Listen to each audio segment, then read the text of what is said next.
What do you think? You ready? You ready, Freddy? You're Freddy ready? You in your little tube? You in your tube ready to go? Happening? Yeah? Oh, look at that. She's ready. She's ready. Okay, hello everybody. Welcome to Houston with Problem. It's Friday. And here we are. China did not call Trump. The Trump administration was like, have President Xi call Trump and we'll fix this. And President Xi is like, retaliatory tariffs. And that's basically where we are, is that China is going to eat our lunch. We shot ourselves in the dick, and now we're like, ha, you like that, libs? And we're bleeding profusely. We'll never get a boner again.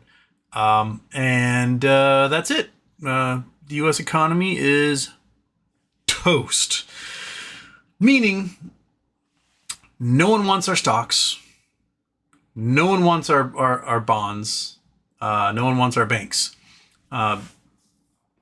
There's massive sell-offs from hedge funds trying to meet liquidity requirements, selling off. There's likely massive sell-offs in Japan. If interest rates hit 5% with the yen getting stronger right now, then it's over. There's between $7 to $20 trillion in Japanese carry trades that would need to get closed out almost instantaneously. It would make the drops we've seen in the last 10 days look like child's play. We're talking 10 to 20% drop in U.S. markets in a single day.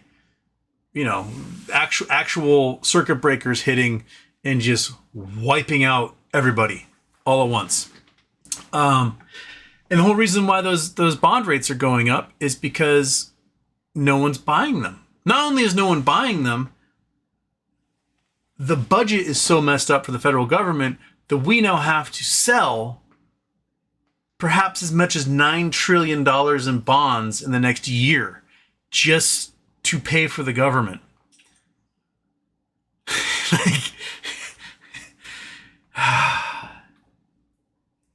We had the reserve currency of the entire world.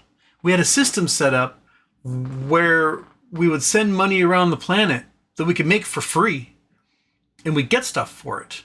Stuff that would be too expensive to make here. So instead, we developed industries that, had to do with information and services, tourism, things that didn't require a manufacturing infrastructure and really, really, really shitty working hours and terrible things. But we're going to bring that back. We're going to collapse the dollar. We're going to make it impossible for anybody to invest here. And then we're all going to get to stamp out metal plates 5,000 times an hour for the rest of our lives until we die before retirement from some sort of chronic ailment that we can't get treated because we have no healthcare system. This is the reality that's set in. The Trump administration, Miran, the guy that's the policy head for this whole garbage, they assumed that this was a vacuum, that their opponents were not dynamic, didn't think for themselves, and didn't have other options. So you piss off our trading partners and our allies by refusing to help them with security, by punishing them for making products in their own countries and slapping tariffs on them, by harassing and imprisoning their tourists who come here. Tourism is down 35% from Europe, almost 90% from Canada, right? They're not coming here. They're not spending their money here. We're losing our international tourists, which is a lot of cash that comes from outside the country back in. The machine's trade deficits will just get worse. Because I guess one solution to solving the trade deficits is we just won't have anything anymore, and we'll be like Cuba, driving around in, a 60-year-old Chevy Cruze we're holding together with zip ties and gum, because we won't be able to have anything else in this country because we won't be able to build it or get it imported. It'll just be absolute Malarkey. We're malarkeying it right now. So, just don't quite... Wait, oh, I forgot to put the monkey cam on, didn't I? Whoop. There she is. Oh my goodness, forgot to turn that on. So, yeah, unless there's a sudden back out retrieval and promise to never ever touch it again, I think the trust thermocline for the United States has been broken. And we talked about the trust thermocline in the past. So a thermocline is you look at like a map of the ocean, right? And you'll see these lines dictating where different temperature gradients are, either like from the bottom of the ocean to the top of the ocean, or across the surface of the ocean. You know, down in tropics, it's a high temperature, and towards north or really far south towards Arctics. Antarctic, it gets really cold. See these isobars that show the temperature. So the trust thermocline is an idea that there are different layers of things you can do to customers, and if you break that layer, you will lose that customer forever, right? And it happens. I think the last time I talked about this, I talked about how my grandfather was best friends with JCPenney. Like the JCPenney who started the JCPenney department stores. They grew up together. They were friends. And this is probably 30 years ago. My mother had a JCPenney's credit card. She had made her payment for the credit card, and then she started getting harassed by JCPenney's for like, you didn't make your payment. She's like, you did. It's out of my account. You cashed the check. Like, it's gone. It's before all electronic payments. And like, you need to pay again or else we're going to report you to the credit bureau, blah, blah, blah, blah, blah, blah, blah, blah, blah. And she's like, stop harassing me. Like, I paid my bill. Leave me alone. You know, like, stop it. And they didn't stop harassing her. She kept calling and calling and calling. So she finally just, you know what? Fuck it. She paid off her entire credit card bill, closed her account, and it's been 30-something years since she shopped at a JCPenney. Like, JCPenney broke the trust thermocline with my mother. And this is a place where she shopped regularly because it kind of felt like, you know, it's a family friends business type thing. And yeah, it's been 30-something years, and she's never stepped foot inside of JCPenney's ever again. They broke the trust thermocline. She will never deal with that again. Donald Trump broke the trust thermocline for so much of the world that we now have, you know, sovereign wealth funds and central banks who kept their gold stored in the Federal Reserve are now taking their gold out. They're like, peace. We don't trust you. We think you're going to steal our gold, so we're taking it out before you can, right? They're selling their bonds off because Trump is threatening to tax international bondholders to basically recoup the money we pay them in interest. It's like a backwards way of like stealing our money back. So they're just going to sell it. They're not going to deal with us anymore. They will find different ways and different places to invest, and that's it. We are done being the center of the world economy. He broke the trust thermocline. They're leaving, and they're never, ever, ever, ever, ever, ever, ever coming back. At least while this man's in charge. Perhaps if we have a change of government and they go on an apology tour and grovel at the feet of the world and be like, look, dude, we fucked up. We had to get rid of this guy. We're going to try to do better. We will do better. That's maybe you can get some like toes to dip back in. But everyone else, they're done with us. They look for customers elsewhere. They're not coming back. And Marin, I can't remember that guy's name. And Trump and team, they did not take into account that the rest of the world has options. That the EU is now negotiating with China to get rid of the tariffs on BYDs. So the Chinese are going to be supplying all the electric cars into Europe, basically. And Tesla's done. Orders stopped going for, was it Model X and Model S are no longer going to be sold in China. Chinese government's like, no, see Elon, you're done. It's bad. It's bad. And if just keep an eye on those bond rates. If they hit 5%, have as many SPY puts as you possibly can. Load up on lotto tickets, man. If those bond rates hit 5% and it's 5% overnight, get as many lotto tickets as you possibly can. Not financial advice, not financial advisor, but that's what I'm going to do. I will, if you can 33x your money in a single day, 100x your money in a single day with some lotto tickets, they're like $20 out of the money. You pick those things up for $40, sell them for 6,000. Won't be that bad. It'll be a pretty good day. So anyway, on the plus side, GME closed above $26 today, which meant about 2.2 million shares or so of stock options above max pain in the money. Might get a little pico gamma happening. The buyer of the 5,000 blocks of call options in the $30 range still buying like crazy right now. So if this is Roaring Kitty, this is Keith Gill doing it, I suspect. Let's see here. Let me look. It was the May 23rd. It's May 17th. May 16th. May 16th. So we had another 12,000 at 23. Wait, what the heck am I looking at? GameStop 23. No, 20. What the hell? Why is this thing all messed up? There we go. Okay. Go to 17th. Or 16th. Sorry. There we go. Okay.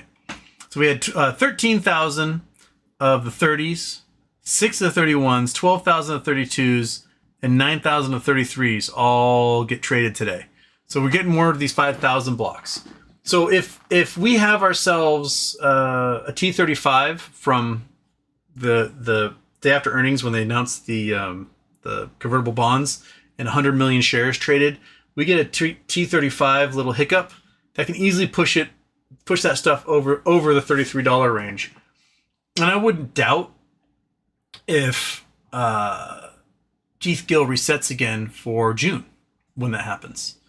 So, because that's what he did last year. The stock price is at $10 and he bought what, like 60,000 or 100,000 at $12, and then we had a T35 hiccup. That sucker shot up at one point after hours, hit $85. He sold everything, reset for those Junes, and then we did it all over again 2 weeks later. So I keep your eye on that still. Implied volatility is still relatively low. It's still below 100% at the money here. You can still get in the money for $3 for a month out, more than a month out. So I think we get a little bit gamma on Monday. And I think it will depend on what some whales are doing for how much that stuff's going to be worth. Look at today, 2305. So here's something that's interesting. I've always found curious about the options chain. And come on, Chrome. Okay, so we closed at 2640, right? If you wanted to buy a discount on your options, on your shares, and you can buy blocks of 100, why aren't you buying something like a $3 option? Because you can save yourself 35 cents. It costs $26.40. You're gonna be paying $26.05. So 35 cents. You're gonna save 35 cents a share. So let's say $35 on that transaction. I've always been curious about that. Yeah, and the bids were really low. So last time it traded, only one of those guys traded. Somebody bought it at 23.05 and saved themselves a deal there. So interesting. Happens a lot on those days. If I'm in the mood where I've got the cash where I can buy bulks, I may try to see if I can pick up one of those day of options and do it on a Friday and give myself a little discount. A little 3% discount. Why not? Anything else to add, Monkey Butt? Do you have anything? You're just gonna be a little taco dog wrapped up in your tortilla. Yeah. Okay. Well, I don't think I've done oh, there we go. I don't think I've actually done an intro yet, so that'll be the first intro. And I'll turn off after this. The market's got me hoobity-boobity-ing. Boink. Okay, where are we? Let's hit the chat. We got 45 minutes to do it. Murphy Studios was first. N9 was not first. That's true. T.S. Taylor second, not first. And you're third. N9. If there was some sort of large corporate move, acquisition, how many days in advance would you need to have bought before that would be announced? With all these buys happening, makes you think, why? It depends. I think there's some rules about merging with private companies, and you don't have to worry about reporting on that because they're not tradable. So if, say, you're doing a reverse merger with a company like DK Butterfly, whose stock is not tradable, therefore it's private, then you may not have to worry about announcements or like T minus whatever until you're allowed to do those things. I was looking at that more. I'm not quite so sure on the rules, but I think I've read in passing that someone mentioned that because BBBY is not tradable, you wouldn't have to worry about an announcement on that. So if someone wants to look that up for me, by all means. Probably take me a while to do an internet search live to figure that out. Murphy Studios, happy birthday. Covering tremors on my podcast soon. How possible is it for something that large to live underground and never be detected? What's the most recent discovery of an ancient creature? Like a living ancient creature? Doesn't mean there's different levels of them. No, something that large could not live underground and not be detected. We have seismic networks all over the place that can like measure a cat's fart. Like you drop something big enough at a warehouse a mile away, the seismometer go wah. So yeah, just kids jumping up and down in schoolyards in England triggered the equivalent of like a 2.5 earthquake. Twice we've had earthquakes of over 2 from the local football stadium here. Once when Marshawn Lynch ran for 65 yards and ran through like 9 tackles for a touchdown against the against the New Orleans Saints in I think 2010 or 2011 playoffs. That triggered a 2-point-something earthquake. And then Taylor Swift's crowd recently broke that record by triggering an even larger earthquake or simulated earthquake by just jumping up and down the stadium. So we would know if a giant worm thing was milling about under the ground. Ancient discoveries. Well, we're always discovering new species. You go out to the jungles, you go into caves, you find all sorts of crazy new species that we didn't know exist prior. Excuse me. Living fossils are another thing. The most famous one is probably the coelacanth. And the coelacanth is this fish that we found fossils of that were tens of millions of years old, hundreds of millions of years old, and we thought the fish, was sort of a stepping stone between living in the ocean and developing fingers and creating creatures that could crawl up on land and live outside of land. And so we saw this thing as like a missing link. So there's like lungfish and the tiktaalik, which is a fish that had feet that could go around these estuaries. Was found up in Nunavut, up in northern Canada. And a coelacanth was one of these fossils that we thought was along this line of fish that sort of evolutionary brought us towards feet and fingers and toes and whatnot. And then in 1939, I believe, they caught one deep off of the coast of Kenya. And they went, what is this? And then someone realized, oh my God, this is a fish that we thought had been extinct for 100 million years or whatever. And so the coelacanth is living, and we catch them. But they got some interesting genetic markers in them. They have bones in their flippers, which are very similar to fingers. And my buddy Mark, about a decade ago, he was on the cover of Nature. He and his research team, I think he was like the 4th author on the list, over at the Benowar Research Institute in Seattle. They took the DNA of the coelacanth digits, and they spliced that DNA into mice. They replaced the mice finger DNA with coelacanth finger DNA, and then they attached a bioluminescent agent to that genetic code so that they knew if it grew, they would glow in the dark, that it worked.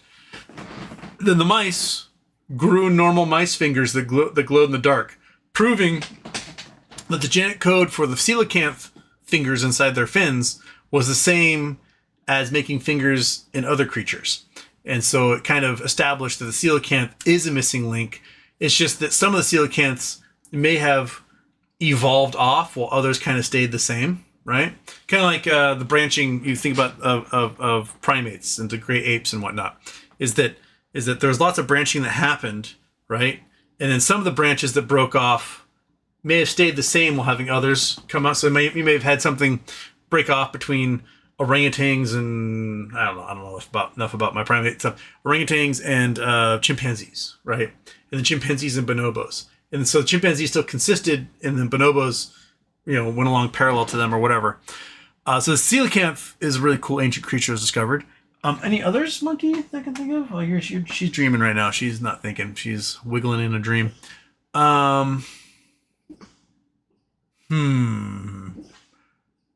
Ancient creatures, discoveries. The other stuff I think about are things found in caves. Usually those are like little bacterias or whatnot. But you find some pretty cool insects, some pretty cool like sightless lizards. There's a lot of water in caves, and so if you get the right kind of like bacteria or molds, they can actually create environments for things to feast off of. And we've got an ancient beast right here just doing her little meow meows. I know in the gold mines in South Africa, which are the deepest holes on Earth, some of them go down like 13,000 feet, that there's ancient water that's been trapped for tens of millions, hundreds of millions of years or more. And scientists went down there and when you break the rock, you form a crack and that ancient groundwater is coming out. And they found trapped living bacteria in that water that was alive and living and like living in darkness deep under the earth, utilizing the heat of being that far down, because it gets really warm. Like we're talking like 140 degrees Fahrenheit that far down without air conditioning and whatnot. And that bacteria is living under earth, trapped down there for hundreds of millions of years. And that's pretty awesome. Yeah, that's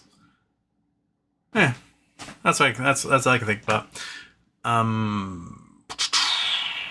Brandon Wells, sup BBBY, sup No Labs.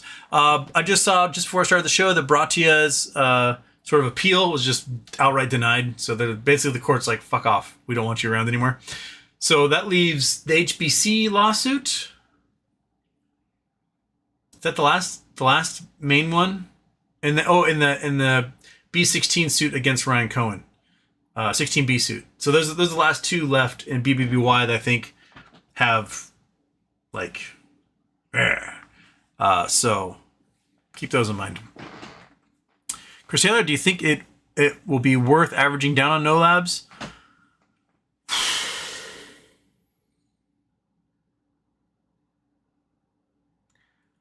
I hope Ron has a plan. I want to get him on the show and see if he has a plan. I'm personally holding off a bit until I buy more. If I buy more, that reverse split kind of killed.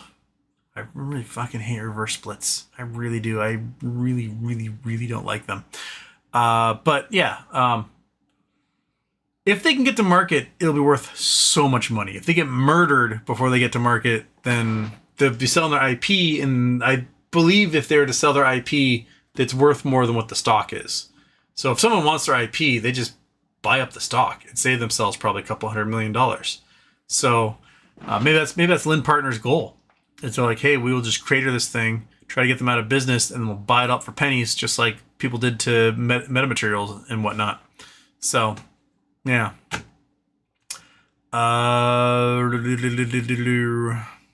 Jay Geyser, turn off the intro. I did turn off the intro. Like and subscribe. Riffner Studios, you should get a sign that reads "Day Since Double Intro." Well, the problem is if I have a "Day Since Double Intro" sign behind me, it would remind me to turn off the intro, and then I wouldn't. And then where's the fun in that?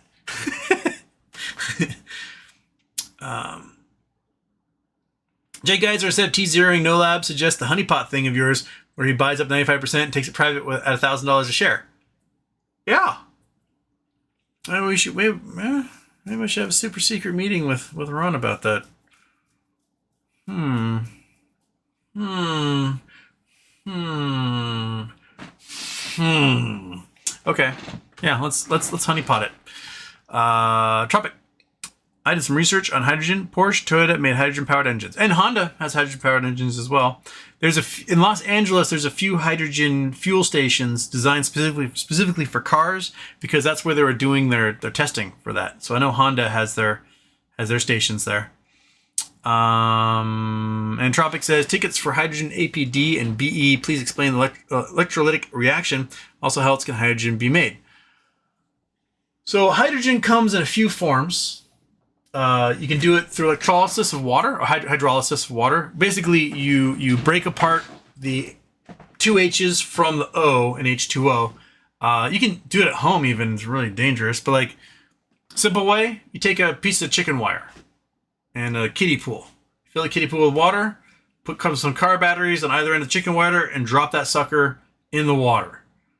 Don't touch the water, but the electric reaction will start breaking apart the hydrogen from the oxygen, and you will make a hydrogen cloud that can then explode and catch fire and do all sorts of crazy stuff.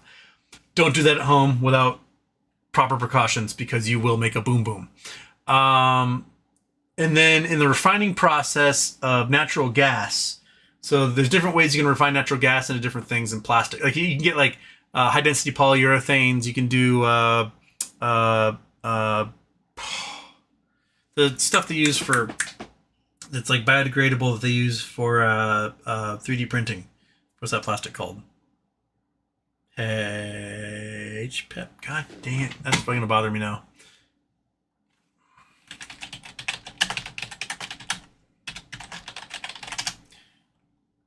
PLA. PLA. You can refine PLA through natural gas, and one of the byproducts of that is hydrogen. So we get a lot of our hydrogen from either hydrolysis or from the refinement of natural gas. There have been some discoveries of actual hydrogen molecules unbound other things, sort of like you have like helium deposits inside the Earth. There have been hydrogen deposits inside the Earth, and they think that basically hydrolysis happened due to water tables touching magma and breaking things off. And because there was an atmosphere down there, it didn't allow for the hydrogen to readily bond with other things. I'm not sure how much there actually is because a lot of the reporting is like, oh, we have huge deposits we found in France or a huge deposit we found in the US. This can power all of our hydrogen needs for 100 years and stuff like that. I think some of that maybe embellishment to get investors to jump in to drill these holes. These will be like fly-by-night operations. I wouldn't doubt if there's some out there, but I don't think there's as much as these hydrogen folks are claiming there is. I think still in the near future, we're going to be getting our hydrogen from hydrolysis and from refinement of natural gas. This other stuff may make it to market. I just don't. My innards are telling me that I don't trust these folks who are claiming there's as much as there as they say there is. So yeah.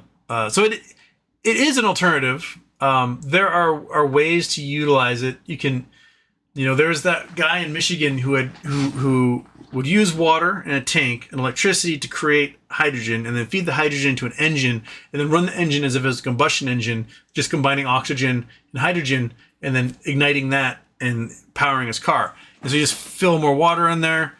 And as long as you had a way to keep the battery charged, you could create more hydrogen to put in the engine. There's, like things like HO gas for doing welding. There are ways to do sort of combustion on that. It seems like most hydrogen cars, they do like a fuel cell operation where they seamlessly combine the oxygen and the hydrogen and take the electrical energy that comes off of that and then power electric batteries with it. So they're doing fuel cells that way, but there's also other ways you can do fuel cells. There's a really cool car that came out. It was built by Bosch as an experiment. So it must have been like 2014. Bosch was a Quant E-Sport Limousine. I think is what it's called. If I remember correctly. Oops, if I could only spell limousine. Limo-zine. There we go. This guy. The Quant E-Sport Limousine. This is a pretty cool concept car they built. And like Bosch doesn't build cars. They build parts for cars. But this thing runs basically on what can be considered salt water. And if I remember correctly, you take, and it's not like salt water like you take out of the ocean. It's think of it as closer to like unflavored Gatorade. So if you put impurities, salts, and not necessarily sodium salts, but other impurities, potassiums and lithium and stuff like that, and you run these two fluids past a membrane, they go past each other, and one side will strip the electrons from the other and allow you to create a charge. It acts like a battery, and you can run the stuff through it like, and it basically runs out. So eventually you run out of charged particles, and you just dump the salt water and go get some more. So the Quant E-Sport Limousine, instead of using a battery, would just take this salt water and fill up the tank, and you get 300-400 miles per tank out of it, 900 horsepower, 0-60 in 1.5 seconds. Absolutely incredible vehicle, and I don't know why they didn't pursue this thing even further. They were doing lots of testing back in 2014 to this thing. They're like driving it all over the world and showing that they could easily take the packets of this like think of like Kool-Aid packets, dump it into water. There's your salts, and then you fill the tank with it and drive off. It's really bitchin'. I have no idea why it hasn't gone further. It seems like a incredibly fast and easy way to do what everyone else is doing with charging batteries or filling their cars with hydrogen or with gasoline. The Quant E-Sport Limousine is, it's kind of cool looking too. There were videos back in the day of it. Let's see here. NanoFlow cell drive. Yeah, I'm not gonna put the sound on, because if I put the sound on, I'm gonna get dinged by YouTube. But it's groovy. It's groovy. Maybe I'll throw the link in here so you guys can check it out. Bam, bam. There's the link. But yeah, basically salt water. This thing goes 180 miles an hour and drives across Iceland. Yeah, or maybe Norway. I can't tell. But it's groovy. Quant E-Sport Limousine. Powered by ionic liquid, a revolutionary nano flow cell. So nanotech been big news ever since, and it's out there. So, check her out. Check her out if you got the chance.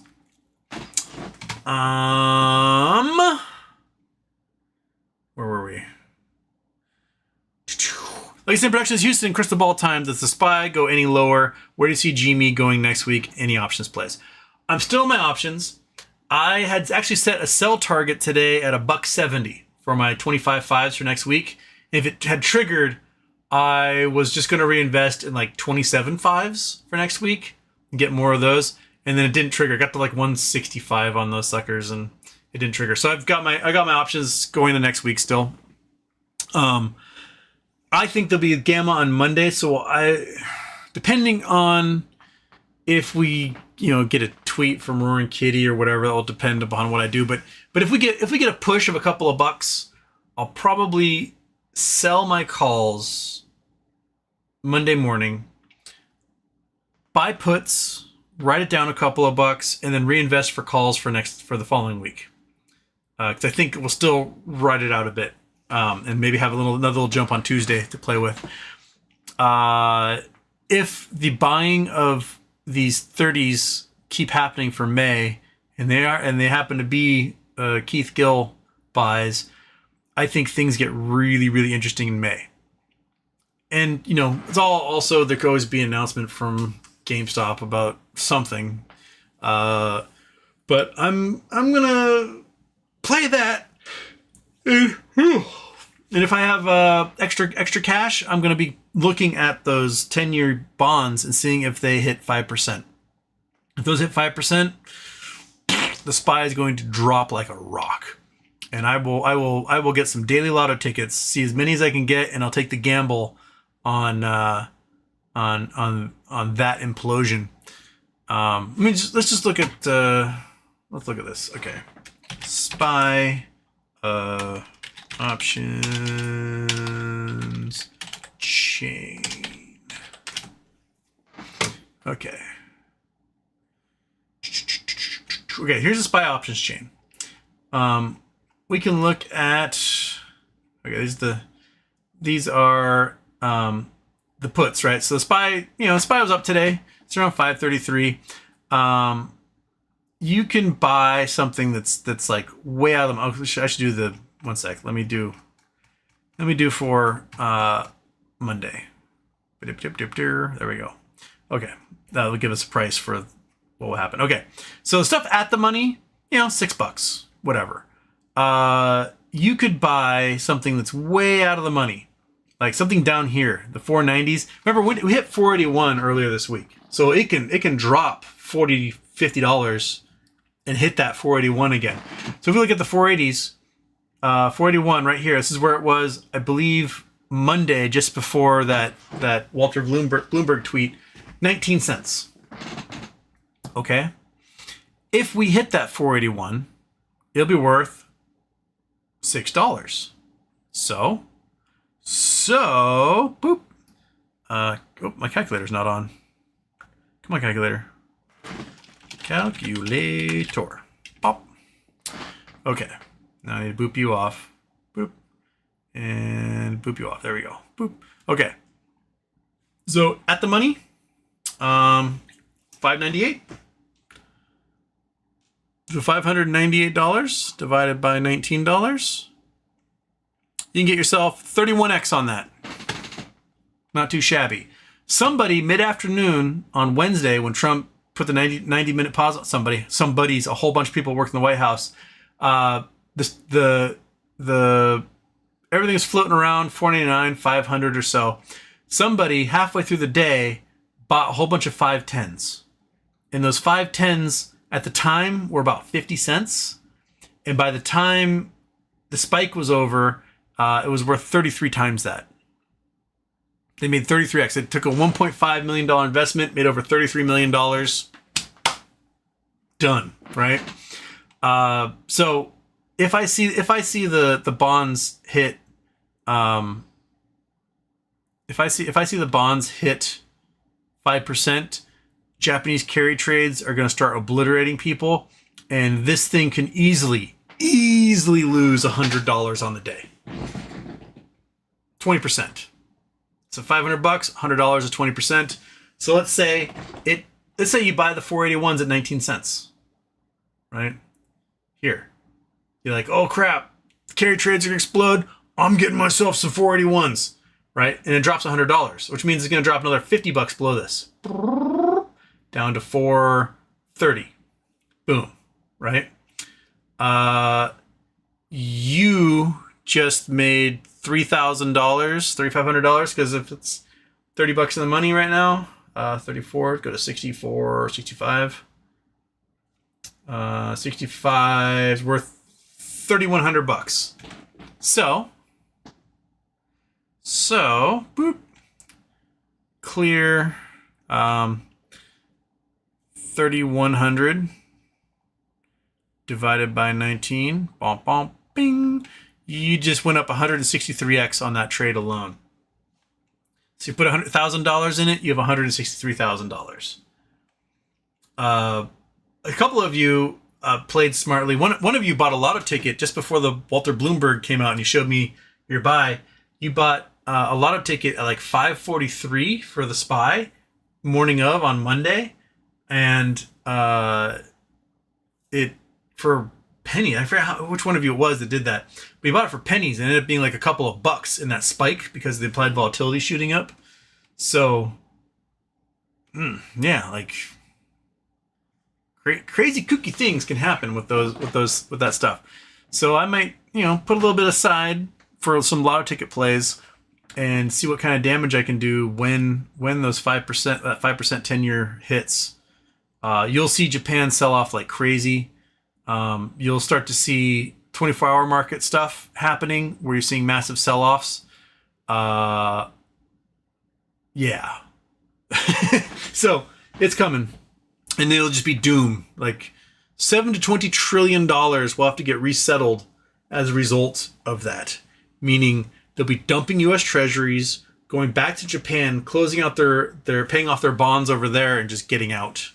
So it's going to be upheaval, a huge, dramatic, like pull out of the market, sending it overseas, and it could trigger margin calls across the board, causing even further drops. That's why I think 20% drop and triggering circuit breakers and closing trading for the day is very, very likely in that situation.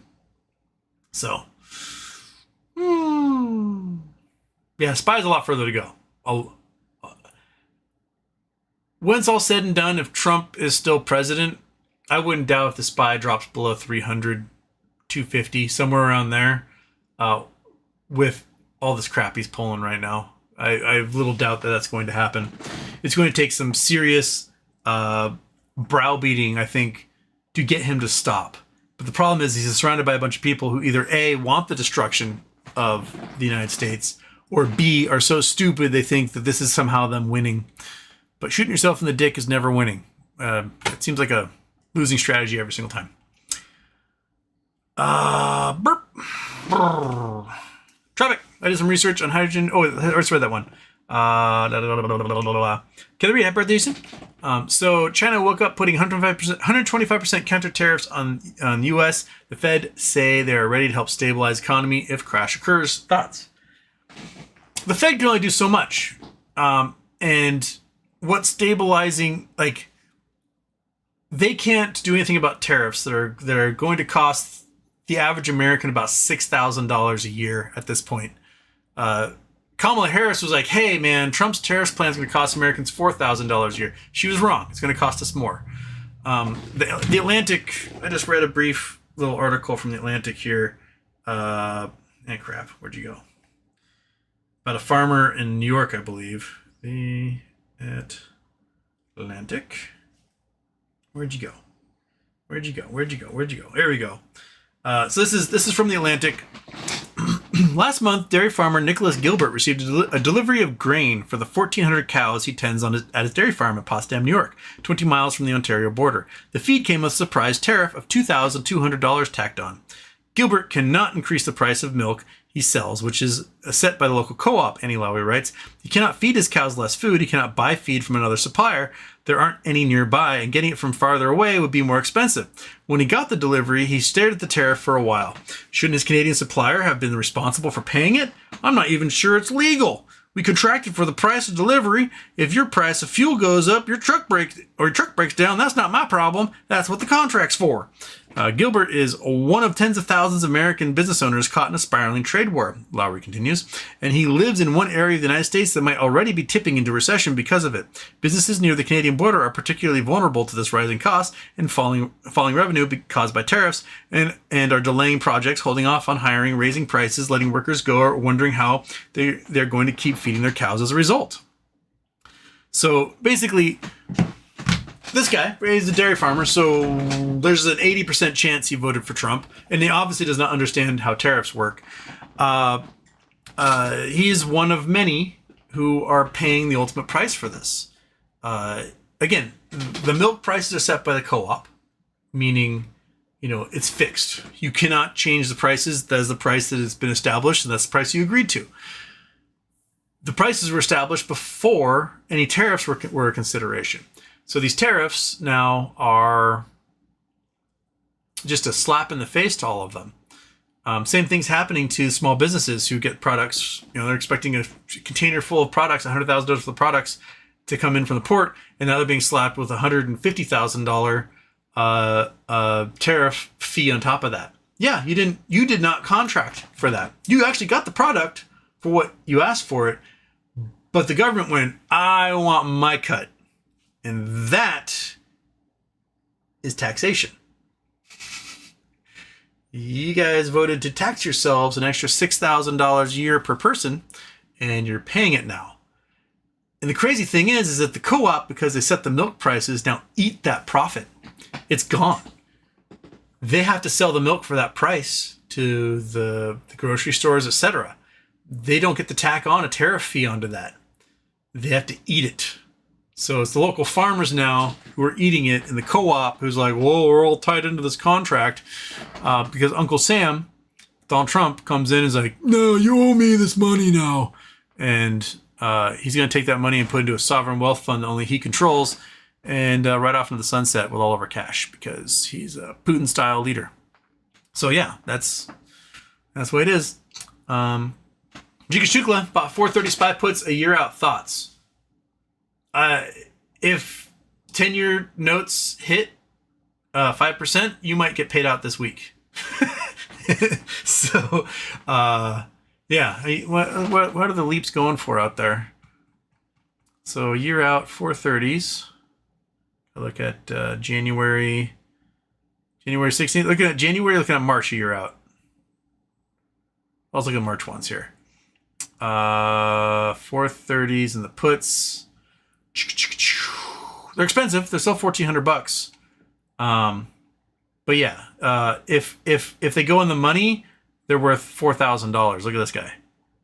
So right now, in the money puts are $3,900, or sorry, just out of the money, $3,900. In the money, $4,100. So for March of next year, they're $1,400. So you can definitely 3x that sucker, 4x that sucker, if need be. So yeah, I think they'll pay out. These things probably were, if you are $50, so that's $100 out. So if you're $50 out, it hits at 480. That puts you at 35. So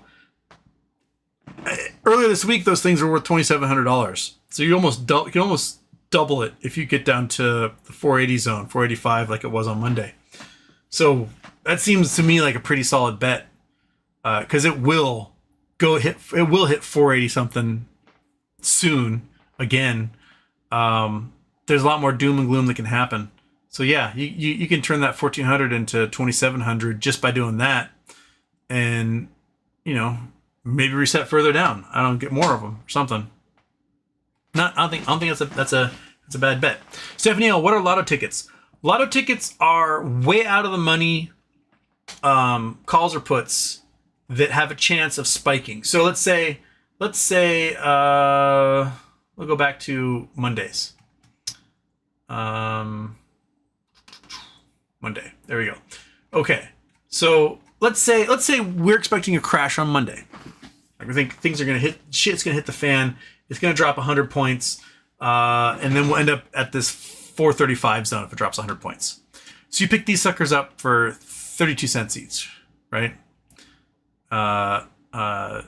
Maybe even further. Maybe you pick up something that's way out here, but you pick those suckers up, and it does drop 100 points on that day. All of a sudden, this 32 cents becomes worth $6, $7, somewhere in there. That's a lotto ticket. It's very unlikely that you're gonna have that much volatility on that day, but it happens every once in a while. When folks buy the like $150 GME calls because they think volatility is going to come back. Let's look back at GME here. Where are you? There. Didn't I have? I sworn I had GME. GME options chain. There we go. So let's say we're thinking things are going to go crazy on May 16th, and so you want to go out there and you buy a whole bunch of these 40s at a dollar each, right? And then it goes to $80 sometime between now and then. This is now worth $4,000. You paid $95 for it. It's now worth $4,000. So you just 40x'd your thing. The thing is that the further out of the money you are, the lower the probability is that you'll meet or beat that price. But this is cheap enough where you're like, maybe I'll go for that. Because why not? I bet the May 16th probably, because that's monthly, probably goes a little higher. Yeah, if you just go to 55s. So you can pick up these 55s for the week before for 53 cents. And if it goes to $80 like it did last year on this week, $85 was I think opened at 65, but overnight it had $85. that could be worth $3,500. So $50 to 3,500 is a pretty good. That's a 60x on your money right there. So yeah, people will pick up these lotto tickets, and 3,874 people look like they possibly bought them today, or sold them all today. I think they probably bought, thinking that, oh, if she's a fan, this stuff goes wild, I can make a fortune off of this. So they pick them up way out of the money. That's your lotto ticket. You don't win the lotto. You buy lotto tickets and then you don't win. Only one person wins. So that's why they call them lotto tickets, because the odds are against you. But if it happens to hit the way you like, it works. I've had lotto tickets pay off. I remember, and I sold too early on one of them. Oh my goodness. AMC was trading at $5 in 2021. This is like maybe March, April of 2021.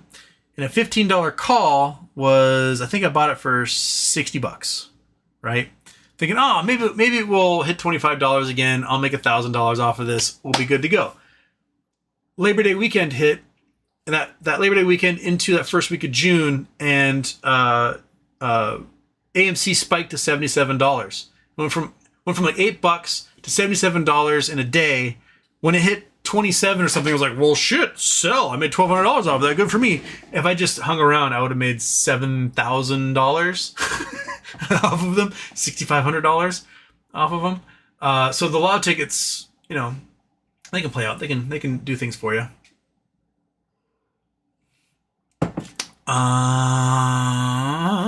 Boop.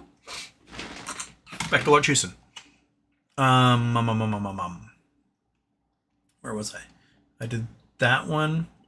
And Kelly Reed asked, what does your crystal ball say the coming months in MOAS? Looks like Keith Gill is doing part 2 of his play, which makes me think, I do wonder how many millions he has built up between last year and this year. Because we saw him, intraday touch $1 billion. Remember, it was like, you were a billionaire post. And then he settled out to 400 or 500 million in shares and stock. He's made some huge plays with Chewy that had some big gains. I wouldn't doubt if he's out there selling covered calls when the volatility's down on his shares, and then utilizing that to later to go the other way and buy the calls.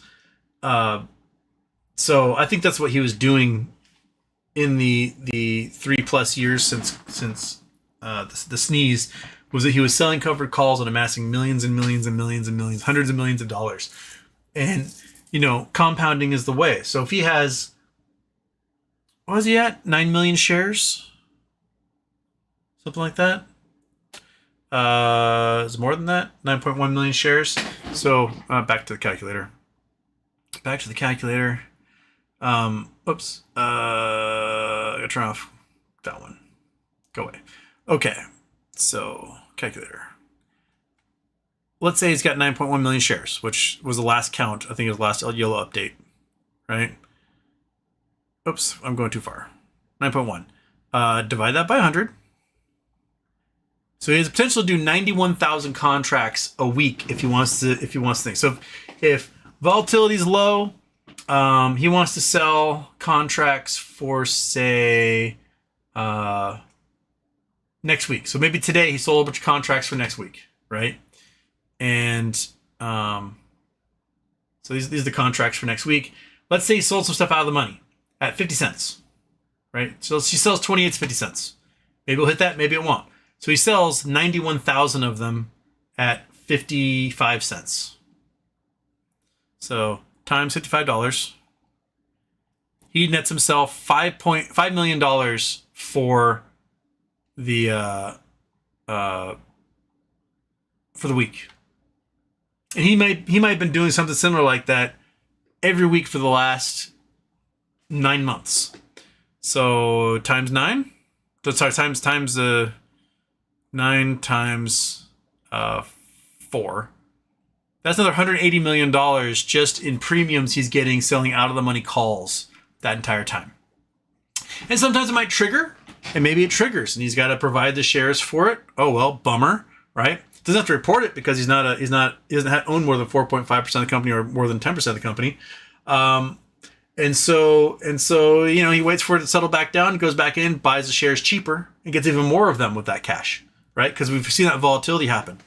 So if it's compounding, if maybe he's collecting cash, maybe he's every week that his calls that he sold don't go in the money, he takes that cash and buys shares with it and sells even more calls. You're making $5 million a week, right?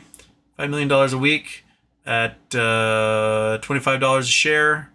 You're able to pick up 200,000 shares a week if you want to, that entire time. So I wouldn't doubt if that's what he's doing to build up more and more capital to pursue larger and larger options plays when he sees the volatility is going to be delicious. Like, you don't want to be selling your calls you don't want to sell a $28 call when you think the price is going to hit $65, right? Instead, you're going to take that cash, you're going to buy calls acting as though that thing's going to hit $65 so you can benefit from it the other way. So I have a feeling that's what he's doing. Well, in the end, he'll probably write a tell-all book and explain exactly what he did, and we'll all know. But if I were to venture a guess, I think he's doing something like that. Okay. Where was I spot? Tropic. I'm also extremely fascinated and find that American bald eagle, Cam, and a big bear. What? I'm also extremely fascinated to find that American bald eagle Cam in Big Bear. Oh, Big Bear, like the community of Big Bear down in California. Oh, the eagle cams are always incredible. The one that was like battling the giant winter storm was pretty cool. Monkey would survive. You have no body fat and your fur is very thin. Yes, you would not do well. But you'd be adorable frozen little popsicle, that's for sure. Side eye. Nothing but side eye on the dog. Citizen 54, I can't believe we're living through the end of America. DOJ actively ignoring court orders now, including Supreme Court. This is mind-blowing. I believe all the American patriotism and heroism was a lie. Yes, that's exactly what it was. If you didn't see, the Supreme Court ruled 9-0 that the Trump administration has to go get that poor guy they stole from Maryland and sent to that monstrous prison on a clerical error in El Salvador. And Pam Bondi came out today and she was like, no. So imprisonment or kidnapping of people is legal. Because what's the court going to do about it? The court needs to order the marshals to go get some of these people for contempt of court. That's the only way the only thing they understand. If the marshals don't do it, the courts can actually tap people themselves, be like, hey, Joe Blow, mercenary, go fuck their shit up and get them for me. And the court at least has to make the attempt to do that, to establish some sort of rule of law or order to this. And if they don't try it, they lose. If they try it and they get their asses kicked, they also lose, but they gotta try. They gotta try. America, where kidnapping is legal, so as long as you kidnap them out of the country. Stabboy Incorporated, super chats about $20,000 on May 16th, $55 calls. Time to turn 20K into 500K. Houston, what calls are you currently holding or thinking of buying? Well, I've got 25 fives for next week. I wouldn't doubt if we can hit 27.5 on Monday. That would put them up around 250. I'd be okay with that. It's like $2,000, a little more. That would allow me to do a little reset. So if we go to the calculator here, I only have like 7 of them for next week. So if we hit like 250, right? Oops. I always do that to myself. Clear. 7 times $250, $150, $1,700. Okay, $1,700. With a little gamma like this, generally you get a little pop in the morning. It'll spike a little bit in early morning. It'll drop a little bit, and then it'll spike again, like an hour after open. So let's say I get $1,750 out of that. I'd probably turn that into puts. The puts are currently I do at the money puts. So currently a $26 put is 86 cents. So buy something at the money. So it'd be like if it hits 27.5, like at 86 cents for that. So $86. I'd be able to get 20 of them. And then those suckers drop, maybe it drops $2 back down to like 25.5. So I have 20 of those guys. And if it drops $2, you're looking at $1.80. So times 180. Boom. Now I'm at 3,600. And I may hold off and wait to see kind of how things settle out throughout the afternoon. And then I would probably reset for the following week already at that point. And pretty close to the money, which would be about $1.50. So divide that sucker by 150. And I have 24 calls set up for the following week in case, a lot of the TA guys are like, I think there's going to be some explosions on the 21st or whatever, and I don't know. TA to me is hocus pocus astrology, but it sets you up. Sets you up that if we do get some sort of Keith Gill tweet in there somewhere going into the end of April, it could jump $1,000 overnight, or $10 overnight, and each one of those options could be worth $1,000, and you're at $25,000 as a result. And then you can really start messing around with that. So, maybe by this time next week, I'm set up with 20 to 30 calls for another play. If I got like an extra $1,000 to throw at it, I might pick up some like 55s for May 16th. Just see what happens. See what we'll do out of it. What do you think? What do you think, you little turd burger? Yeah? Is it? Yeah. So. Yeah. Oh, shoot. It's time for me to get going here. I will see you guys Monday. I'm going to try and I haven't done a geoguesser for weeks. I'm going to try and do a geoguesser this weekend. Just have been doing a lot of work on the house, and now we have an electrical outlet that seems to have a wire that's fried that connects the fridge, the microwave, and the dishwasher. So dishwasher's out of commission. Microwave and fridge are now plugged into another outlet with extension cords, and we went to look at the outlet and it's fried, and I don't feel comfortable messing with wires in the walls. So now I have to get a professional in here and fix all that, but it'll probably be next week when I do that.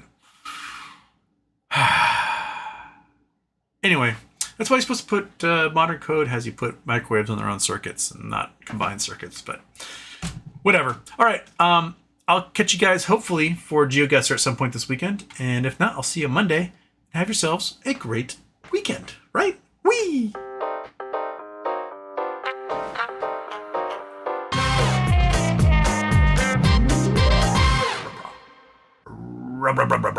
Oh, monkey large. I'm going to try to make the monkey larger here. How do I do that? I go like this.